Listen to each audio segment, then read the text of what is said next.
Bueno, vamos a continuar con la segunda parte de esta clase.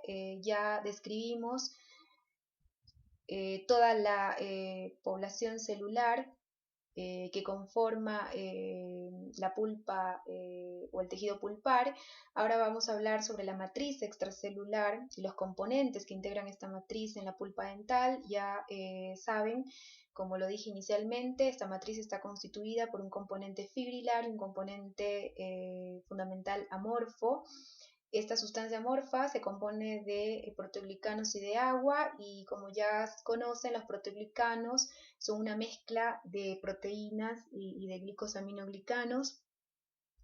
Los glicosaminoglicanos, recuerden que hay de dos tipos, los sulfatados y los no sulfatados. Dentro de los sulfatados podemos reconocer o indicar el dermatansulfato, el condroitinsulfato, que son abundantes en la matriz extracelular de la pulpa. Y dentro de los glicosaminoglicanos no sulfatados podemos citar el ácido hialurónico, que cumple funciones muy importantes para la pulpa dental.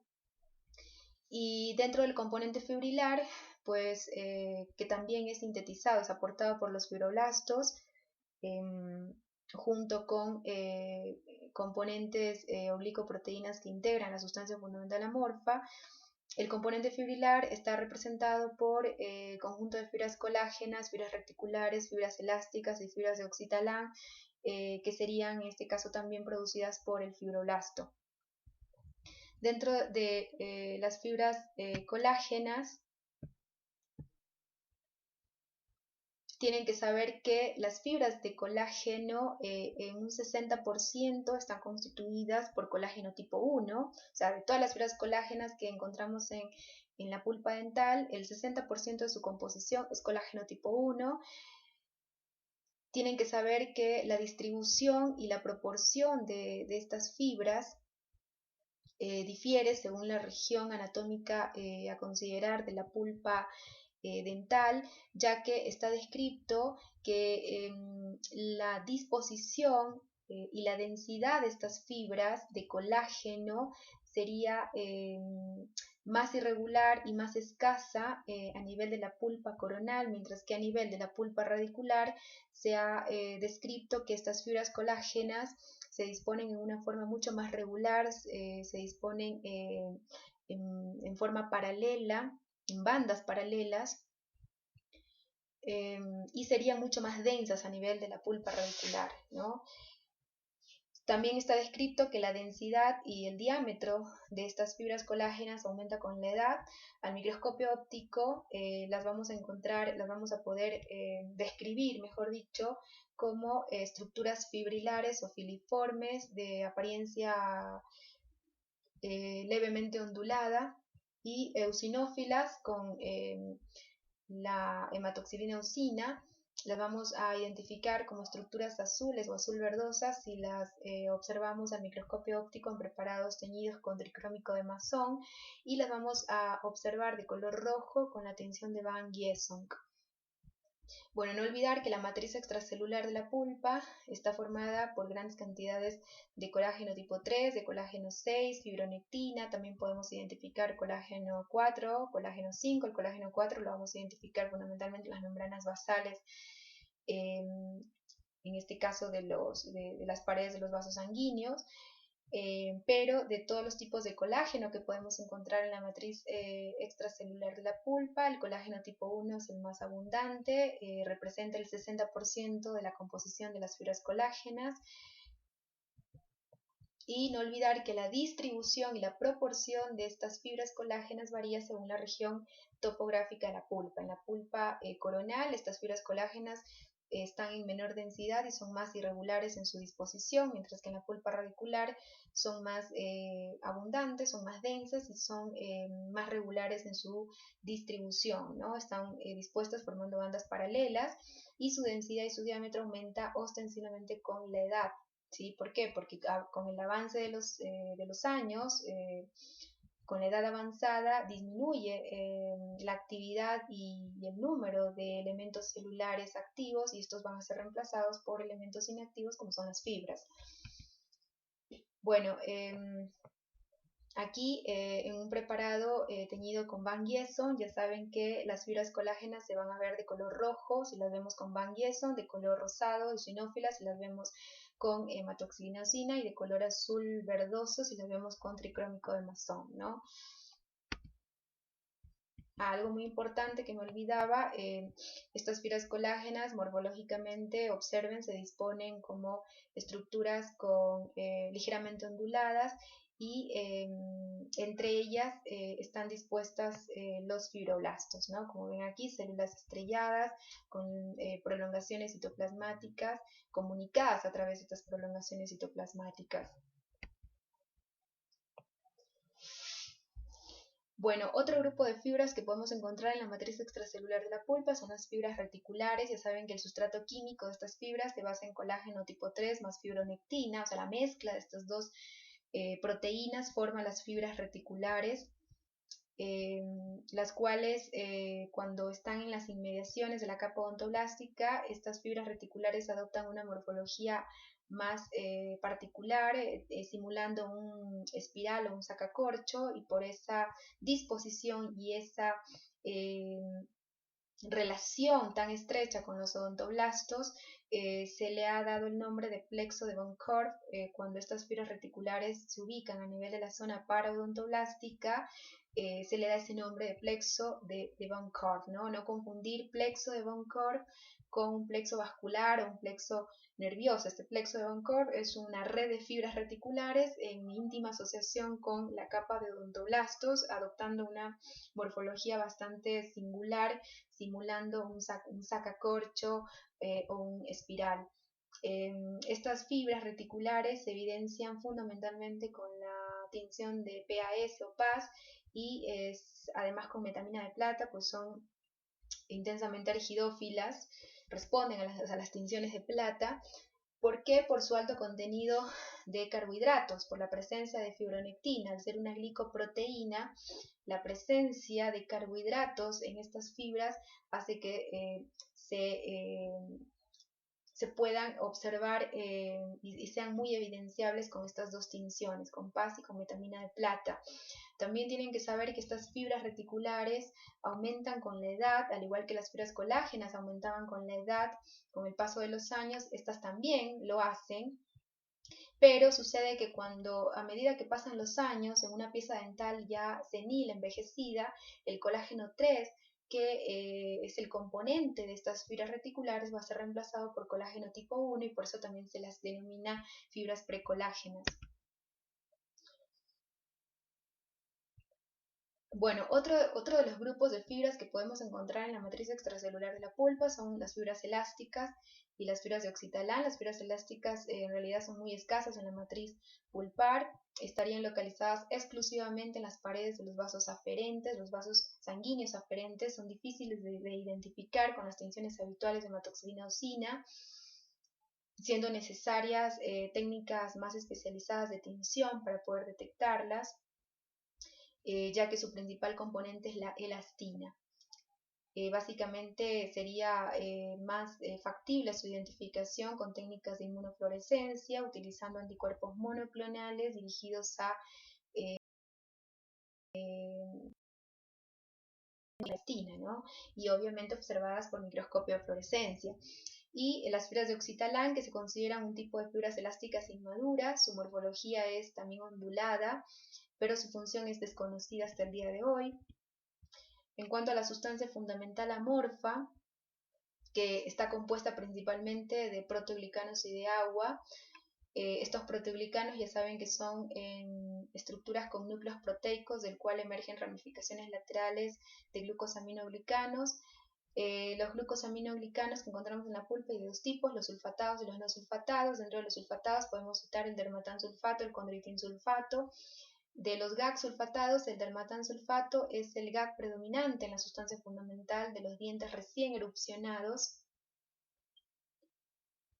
El ácido hialurónico se considera el componente esencial en las pulpas maduras, o sea, es el GAG más abundante, más importante en la sustancia fundamental de pulpas maduras, mientras que en la sustancia fundamental de pulpas de dientes recién erupcionados, de pulpas jóvenes, el GAG predominante en la sustancia fundamental va a ser un GAG sulfatado como el dermatansulfato.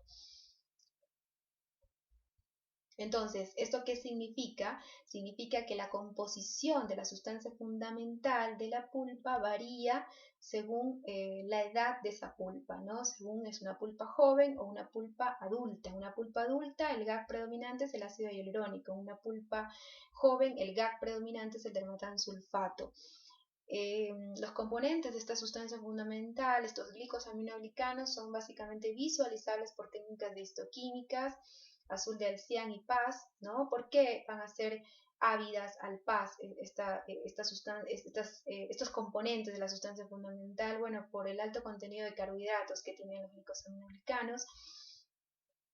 Y también está descrito que el factor de crecimiento TJ-beta o transforming growth factor beta estimula la síntesis de los glicosaminoglicanos sulfatados como el dermatansulfato y el condroitinsulfato. Es importante que recuerden que con la edad, con el paso de los años, va a disminuir la actividad funcional de esta sustancia fundamental, ¿sí? O sea, disminuye la capacidad de síntesis de estos glicosaminoglicanos, tanto sulfatados como no sulfatados. El que más se preserva, sobre todo a nivel de las pulpas maduras, va a ser el ácido hialurónico. Y el ácido hialurónico es un glicosaminoglicano no sulfatado que otorga conjuntamente con las fibras colágenas y le proporciona la viscosidad y la cohesión a las células y le da la estabilidad al tejido pulpar, pero además el ácido hialurónico es muy importante, es un componente muy importante de la sustancia fundamental porque mantiene la permeabilidad de este tejido, favorece o regula el transporte de metabolitos e impide la difusión de microorganismos. Así que el ácido hialurónico cumple funciones muy claves, muy importantes en el tejido pulpar, ¿no?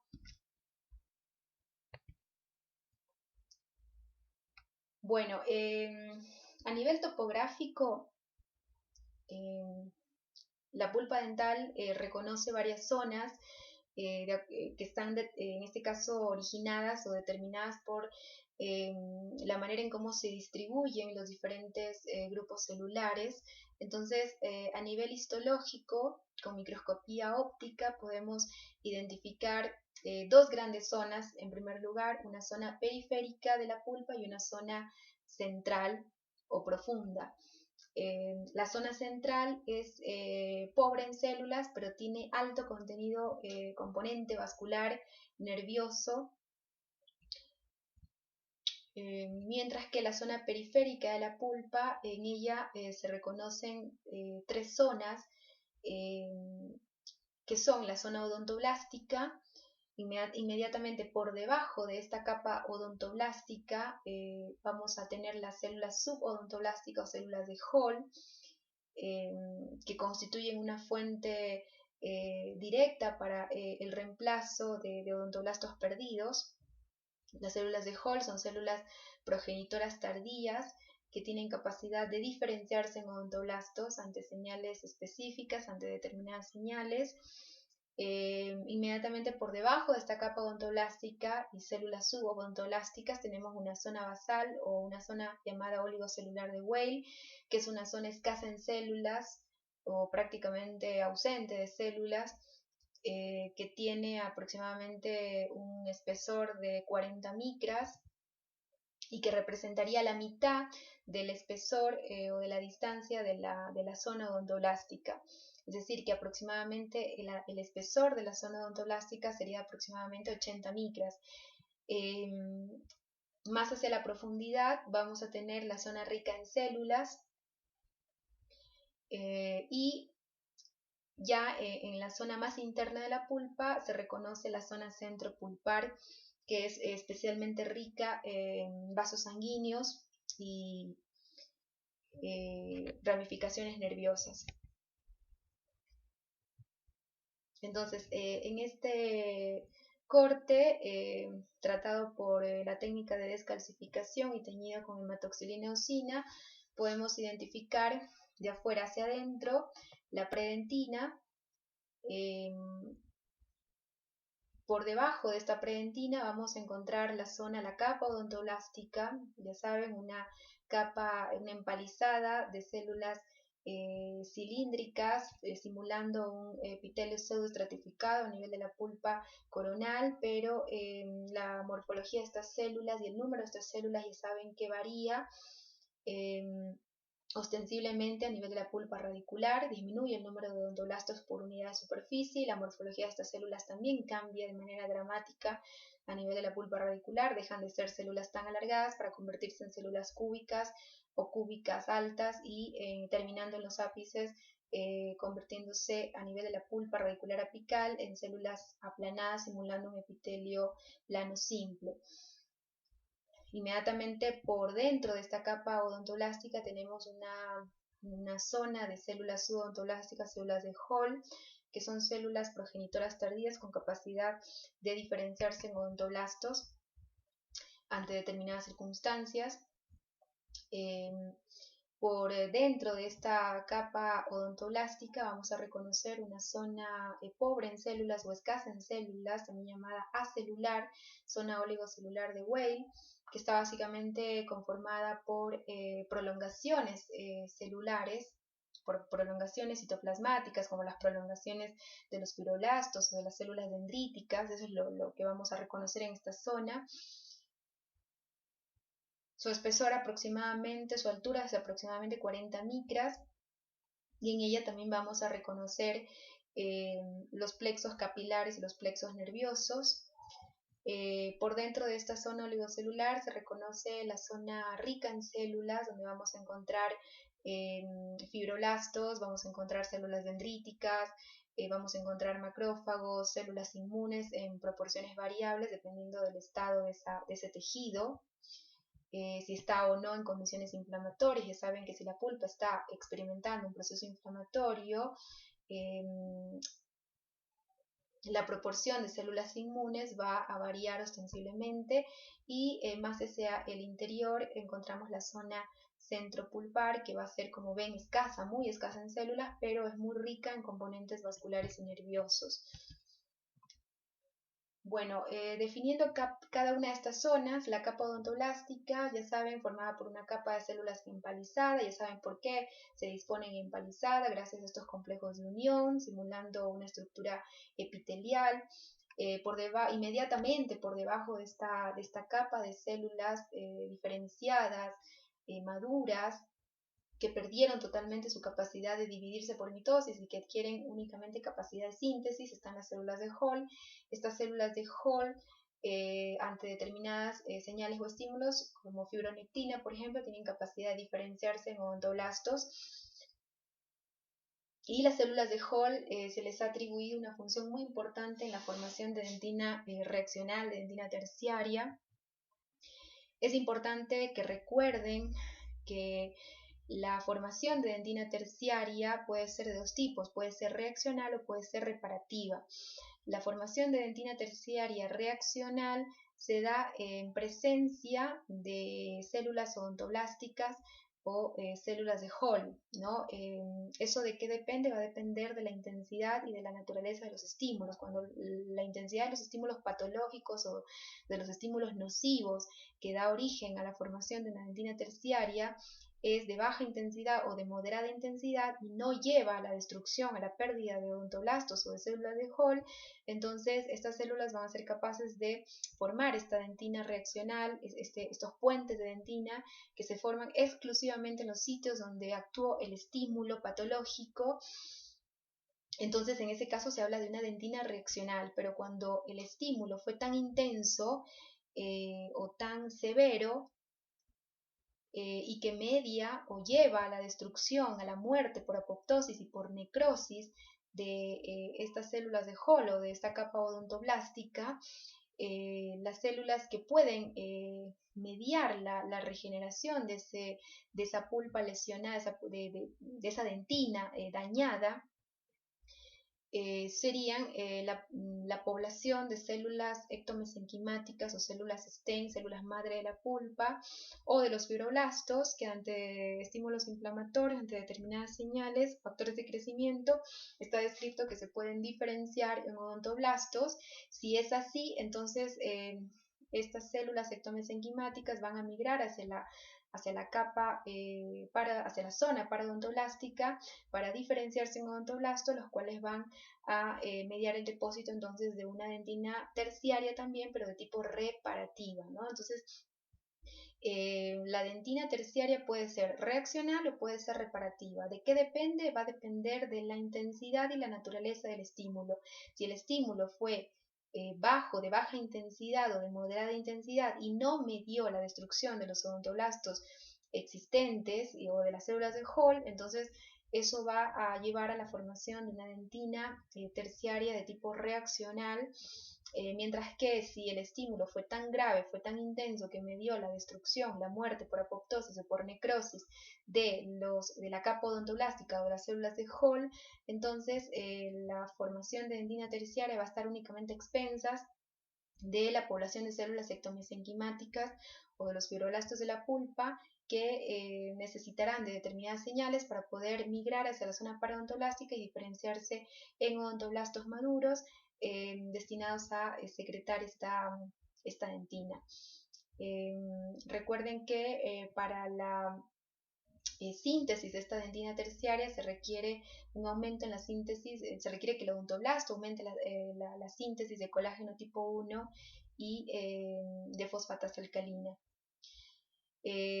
Bueno, recientemente se pudo descubrir que tanto la capa odontoblástica como las células de Hall pueden experimentar muerte por apoptosis. Antes no se sabía esto. Y ya saben que los cuerpos celulares de los odontoblastos, más no de las células de Hall, solamente de los odontoblastos maduros, sus cuerpos se conectan entre sí por diferentes complejos de unión. Los desmosomas, las uniones ocluyentes que están a nivel de la región apical y que son uniones adhesivas, no tienen permeabilidad, no tienen capacidad de mediar el intercambio de sustancias o de metabolitos. Sí lo hacen las uniones comunicantes o tipo gap, que están dispuestas a nivel de las superficies laterales de estas células y median el intercambio de metabolitos, de nutrientes entre los odontoblastos. Bueno, también recordar que esta capa odontoblástica, en combinación con las fibras de von Korff, que son fibras reticulares que se disponen a nivel de los espacios periodontoblasticos, la conjunción de estos dos componentes forma una zona llamada zona ebúrnea. Cuando yo les hable de zona ebúrnea, tienen que recordar que representa la capa odontoblástica más las fibras de von Korff o plexo de von Korff, que son estas fibras reticulares dispuestas, distribuidas a nivel de la capa odontoblástica y que intervienen también en la formación de la matriz dentinaria. La membrana de Évoris o zona odontogénica se le llama esta capa odontoblástica más las fibras de von Korff que intervienen también en la formación de la matriz dentinaria.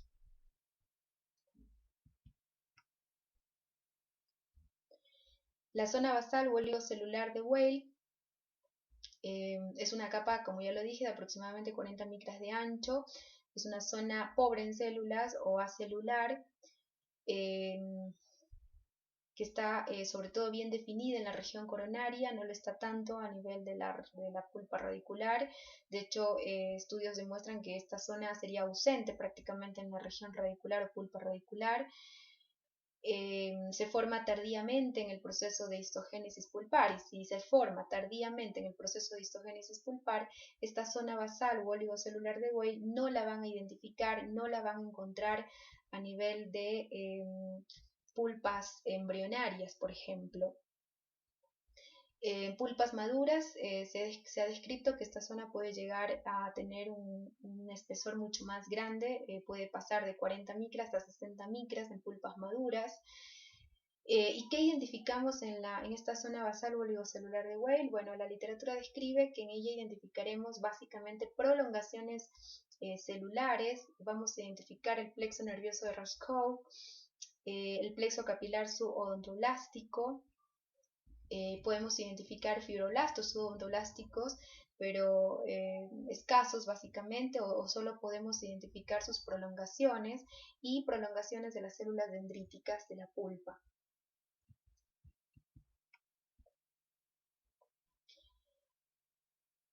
Bueno, hacia adentro de esta zona basal o oligocelular de Weil vamos a identificar, como ya les expliqué inicialmente, la zona rica en células. Es una zona con alta densidad celular formada por grupos de células ectomesenquimáticas o células stem o madre de la pulpa, más fibroblastos. Esas son básicamente las células que vamos a identificar en esta zona. Y esta zona es básicamente prominente en dientes adultos. ¿Por qué? Porque esta zona rica en células también se forma en estadios avanzados de la histogénesis. Entonces, no va a ser importante esta zona, no va a ser identificada eh, en dientes embrionarios. La zona central de la pulpa, que está constituida por un tejido conectivo laxo, más distintos tipos de células. En esta zona centropulpar vamos a encontrar escasas fibras que van a estar inmersas en esta matriz extracelular amorfa. Las células que vamos a identificar en realidad son pocas y van a consistir en una mezcla variable de fibroblastos, de células stem mesenquimales, de macrófagos, células dendríticas. Lo que más va a predominar en esta zona centropulpar son sobre todo los elementos vasculares y nerviosos. Eso sí vamos a encontrar en gran abundancia. Entonces recuerden que la zona centropulpar exhibe un menor número de células por unidad de superficie respecto a la zona rica en células, ¿sí? O sea, sí podemos encontrar una mezcla variable de fibroblastos, de células ectomesenquimáticas, de macrófagos, de células dendríticas, pero en menor proporción si las comparamos con la zona rica en células, ¿sí? Vamos a encontrar en esta zona centropulpar un menor número de células por unidad de superficie respecto a la zona rica en células. ¿Qué es lo que va a predominar en esta zona centropulpar? Lo que va a predominar son los elementos vasculares y los elementos nerviosos, ¿sí? De hecho, también las fibras son escasas, el componente fibrilar es escaso en esta matriz extracelular de la pulpa de la zona central.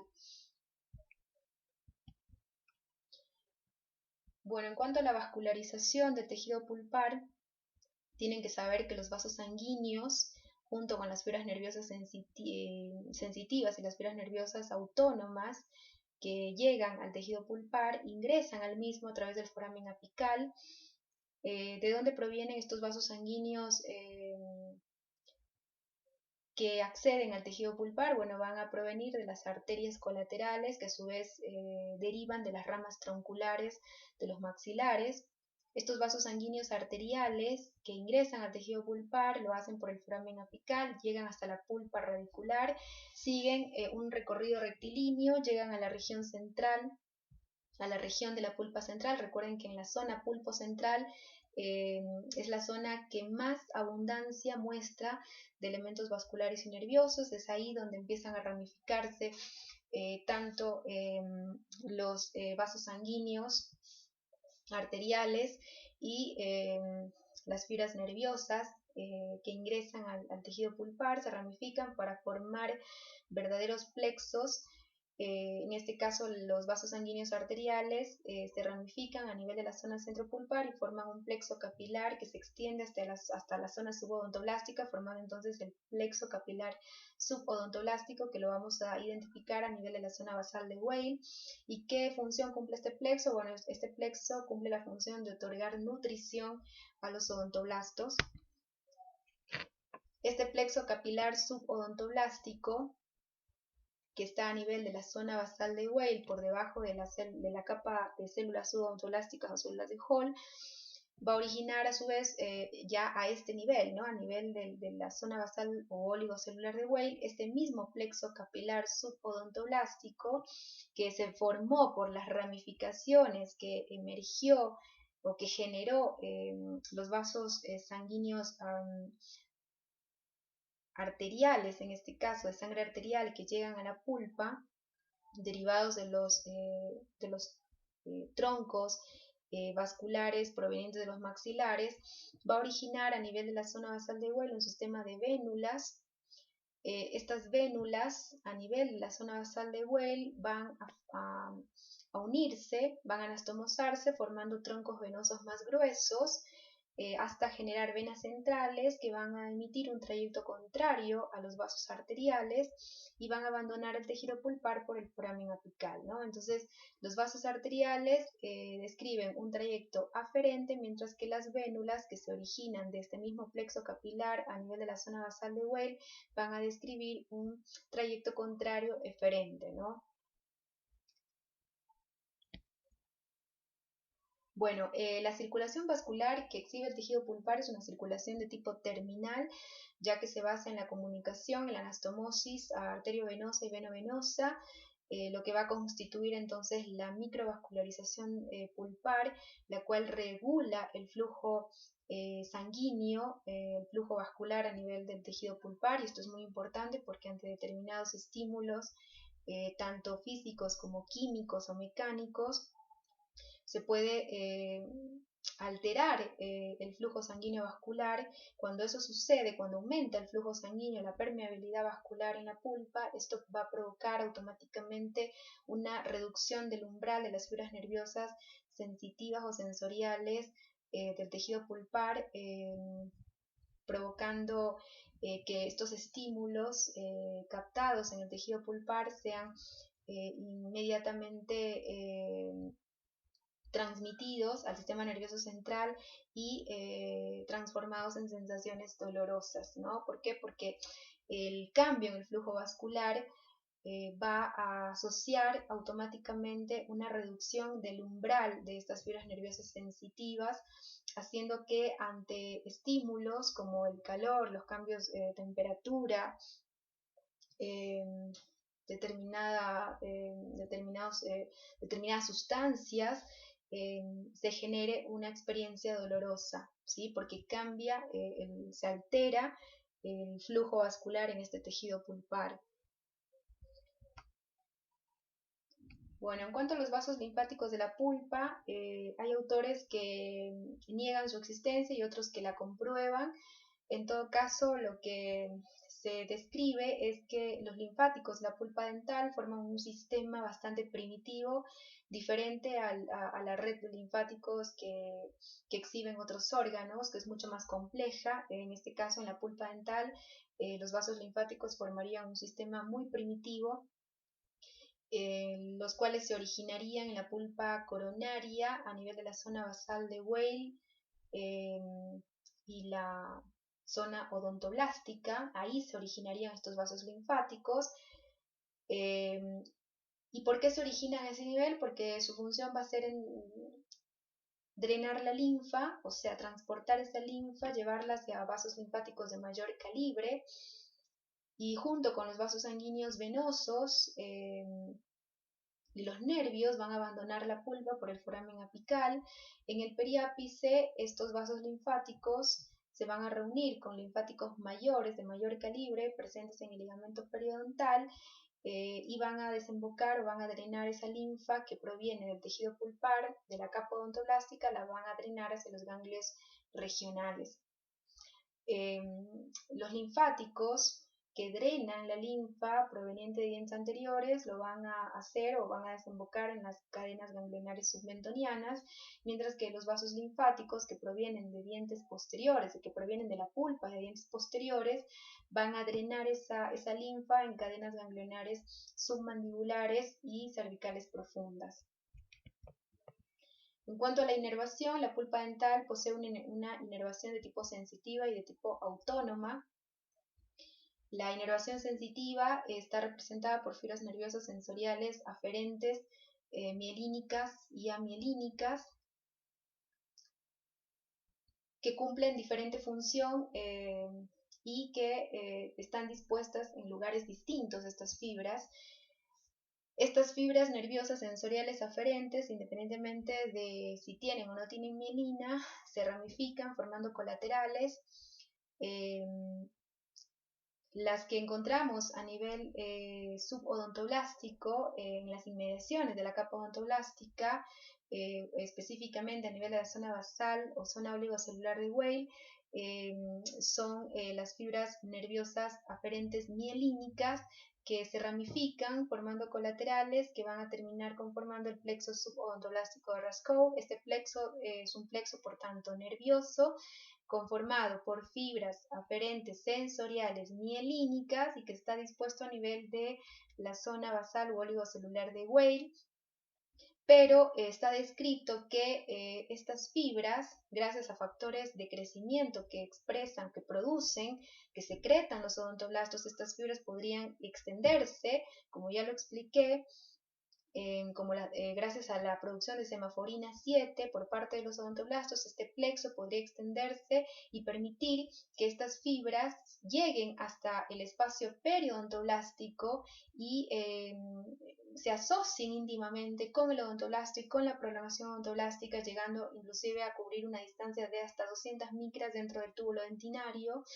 Y esta íntima asociación entre el plexo de Raskow y el odontoblasto se daría gracias a moléculas, a glicoproteínas sintetizadas por esta célula odontoblástica, como la relina y la semaforina.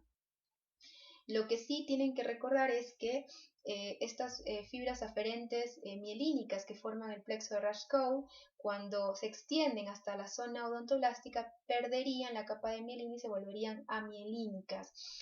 Estas fibras mielínicas son de conducción rápida, están involucradas en la generación de respuestas dolorosas agudas y bien localizadas, o sea, están relacionadas con el dolor agudo bien localizado. Estas fibras tienen la capacidad de percibir y transmitir señales ante estímulos de tipo básicamente físico-mecánico, como variaciones de temperatura, estímulos, variaciones de presión. También están relacionadas estas fibras con la transmisión de señales vinculadas a cambios hidrodinámicos o a cambios osmóticos. Y las fibras amielínicas, contrariamente, son de conducción lenta, están relacionadas con respuestas dolorosas difusas, mal localizadas, persistentes o pulsátiles, y estas fibras amielínicas se activarían exclusivamente ante estímulos químicos inflamatorios relacionados con la presencia de histamina y de bradiquinina. Y la inervación autónoma de la pulpa. Entonces recuerden, la pulpa dental tiene dos tipos de inervación sensitiva y inervación autónoma, ¿no? La inervación sensitiva es la que le permite sensar diferentes señales físico-mecánicas, químicas, y traducirlas en experiencias dolorosas que van a ser o que pueden ser agudas y bien localizadas, que en ese caso van a ser captadas por fibras mielínicas, o pueden generar experiencias dolorosas difusas mal localizadas, que en este caso van a ser captadas y mediadas por fibras amielínicas. Las fibras mielínicas responden básicamente a estímulos físico-mecánicos, las fibras amielínicas responden a estímulos químicos o inflamatorios como histamina, bradiquinina. Las fibras autónomas de la pulpa son fibras también amielínicas derivadas del simpático. Estas se disponen alrededor de los vasos sanguíneos, de los plexos capilares de la pulpa dental, ya que su función es controlar el calibre arteriolar, entonces exhiben una función vasomotora muy importante, ¿no? En cuanto a la histofisiología, la pulpa dental, entonces, desde el punto de vista fisiológico, cumple diversas funciones. Una función que tiene que ver con la inducción, que estaría relacionada en este caso con su capacidad de promover el depósito de esmalte dental, de promover la diferenciación de los odontoblastos, de los ameloblastos, perdón, a que alcancen un fenotipo secretor maduro con su proceso de Tomes. Esto se da gracias al depósito de dentina por parte de la pulpa, ¿no? La pulpa con su capa odontoblástica, con estos odontoblastos recién diferenciados, van a formar la primera capa de dentina llamada dentina del manto, y recuerden, esta dentina es la primera señal que le permite al ameloblasto adquirir esa morfología de ameloblasto secretor, o ese fenotipo de ameloblasto secretor maduro, permitiéndole depositar entonces el esmalte prismático. La pulpa también exhibe una función formativa que tiene que ver con su propiedad con la propiedad de dentinogénesis, gracias a la presencia en este tejido de este grupo particular multifuncional y especializado de células llamadas odontoblastos, que forman parte no solamente de la pulpa, sino también de la dentina, forman parte del complejo dentino-pulpar, ya que su cuerpo está ubicado en la periferia de la pulpa y su prolongación odontoblástica está atravesando todo el espesor de la dentina, desde la predentina hasta la dentina del manto, que forma parte de la dentina primaria. Tiene una función nutritiva, gracias a la prolongación odontoblástica y al fluido dentinario que proviene de la vascularización del tejido pulpar. La pulpa mantiene la capacidad de nutrir a la dentina, y la nutre a través de esta prolongación odontoblástica que ingresa en este tejido mineralizado, y a través del licor dentinario, fluido dentinario, que lleva todos los metabolitos procedentes de la sustancia fundamental de la pulpa. Exhibe también una función sensitiva, gracias a los plexos nerviosos, a las fibras nerviosas sensoriales, sensitivas, mielínicas y amielínicas, que llegan a la pulpa, y gracias al conjunto de mecanorreceptores, quimioreceptores, canales de potasio, canales de sodio, receptores de tipo TRP, de potenciales transitorios que se han detectado en los odontoblastos, el complejo dentino-pulpar. No podemos hablar solo de función sensitiva de la pulpa, sino de una función sensitiva que pertenece al complejo dentino-pulpar. Y esta función sensitiva es lo que le permite al hospedador, al huésped, poder estar alerta, ¿no? ante condiciones patológicas o ante determinados estímulos nocivos que están actuando. Si no hay una experiencia dolorosa, el hospedador no puede, el huésped no puede de alguna manera tratar de alejarse o tratar de separarse de ese estímulo que está provocando esa experiencia dolorosa. Entonces, el dolor de alguna manera tiene una función protectora. Y para que haya una respuesta dolorosa, para que la pieza dental experimente una sensación dolorosa, eso es gracias a la función sensitiva, a ese complejo receptor sensorial que forma el odontoblasto con las fibras nerviosas sensitivas aferentes amielínicas que llegan hasta esa capa odontoblástica, y el plexo nervioso de Roscoe, que lo encontramos en la zona basal o zona oligocelular de Weil, ¿no? Y que son los que median entonces esta función sensitiva que exhibe el complejo dentinopulpar. Y bueno, la pulpa también tiene una función reparativa, autodefensiva, gracias a esta población de células ectomesenquimáticas, de fibroblastos, que van a ser obviamente más abundantes en pulpas jóvenes. Su número y su actividad disminuye ostensiblemente con el paso de los años, con el avance de la edad, también gracias a la capa de células de Hall, capa de células subodontoblasticas, que tienen capacidad de diferenciarse en odontoblastos, en células con función dentinogenética, con propiedad dentinogenética. Y obviamente estas células, para poder diferenciarse en odontoblastos, requieren exponerse a los diferentes factores de crecimiento, factores que promueven la diferenciación odontoblástica, que ya saben que son fundamentalmente la fibronectina, transforming gran factor beta, proteína morfogenética ósea tipo 2 y tipo 7, factor de crecimiento insulínico tipo 1, fundamentalmente.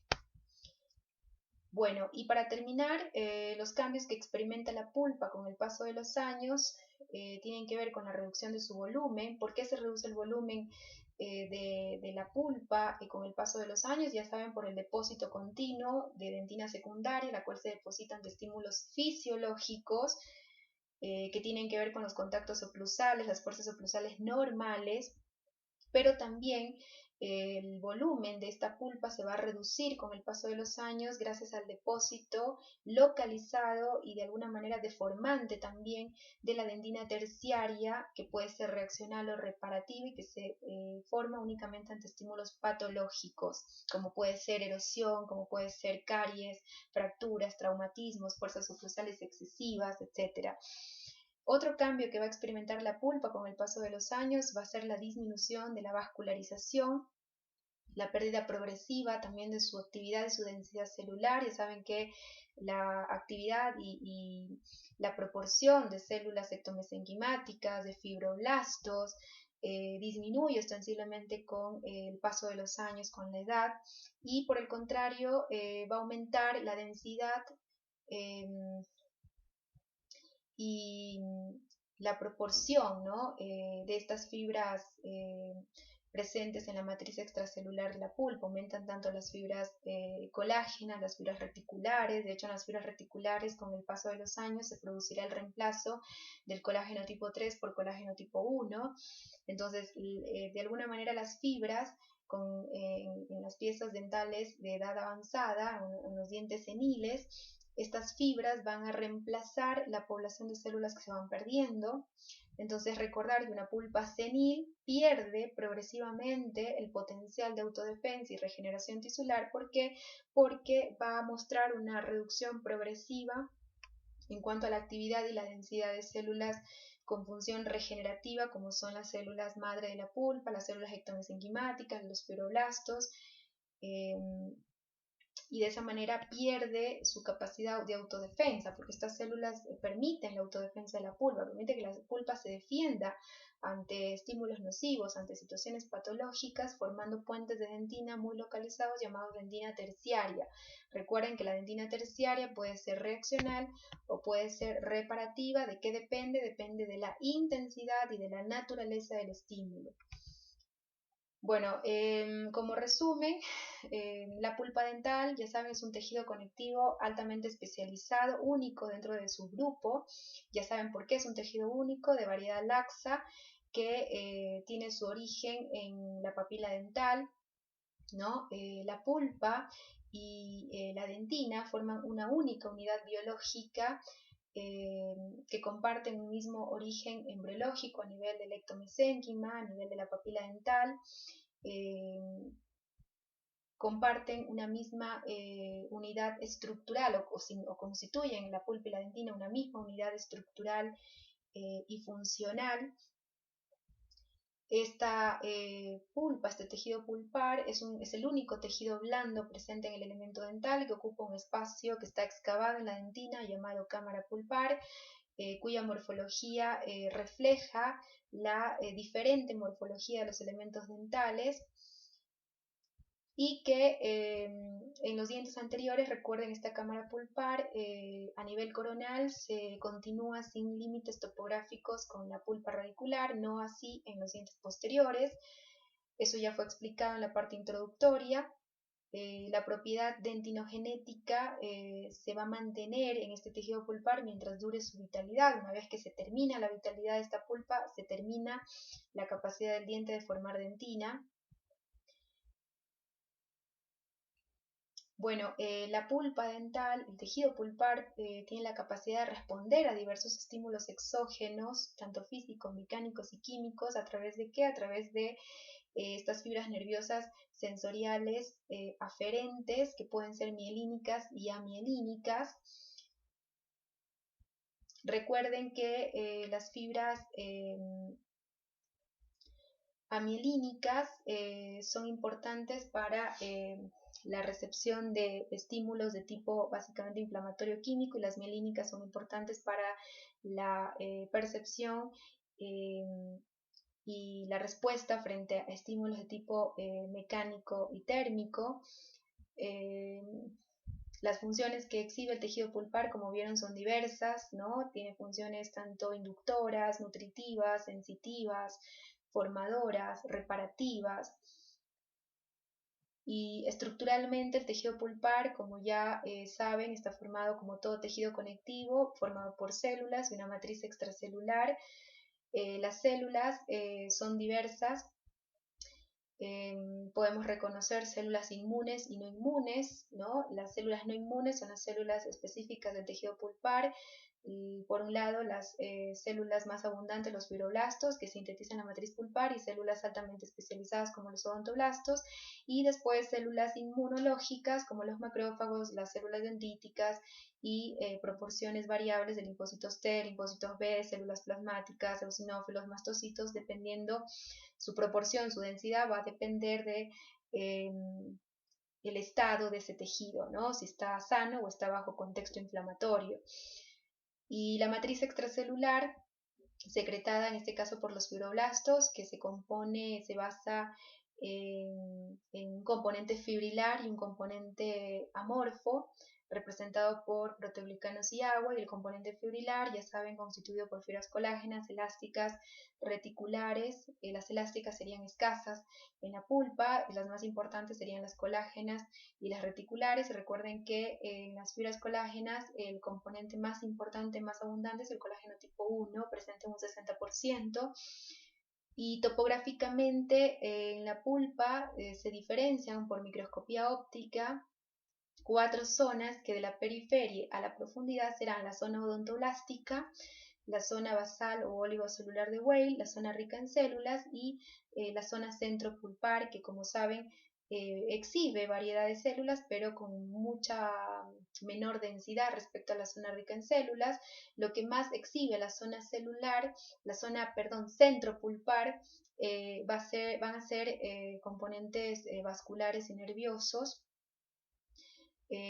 La zona rica en células va a estar formada por abundante cantidad de fibroblastos y de células ectomesenquimáticas, pero la densidad de esas células va a disminuir significativamente a nivel de la zona centropulpar, como también la densidad de fibras disminuye a nivel de la zona centropulpar, y lo que más vamos a encontrar en la zona centropulpar, no se olviden, son componentes vasculares y nerviosos. La zona basal de Weil o zona oligocelular de Weil es una zona básicamente acelular. Lo mucho podemos encontrar básicamente prolongaciones celulares, y vamos a encontrar el plexo nervioso de Roscoe y el plexo capilar subodontoblástico. Y la zona odontoblástica, recuerden que es la zona empalizada de odontoblastos, de células diferenciadas con capacidad antinogenética. Inmediatamente por debajo de esta zona vamos a encontrar las células subodontoblasticas o células de Hall, que tienen una función muy importante en la síntesis de dentina terciaria de tipo reaccional. Bueno, con esto finalizamos. Estas son las referencias que se usaron para la construcción de este tema. Eso es todo. Muchas gracias.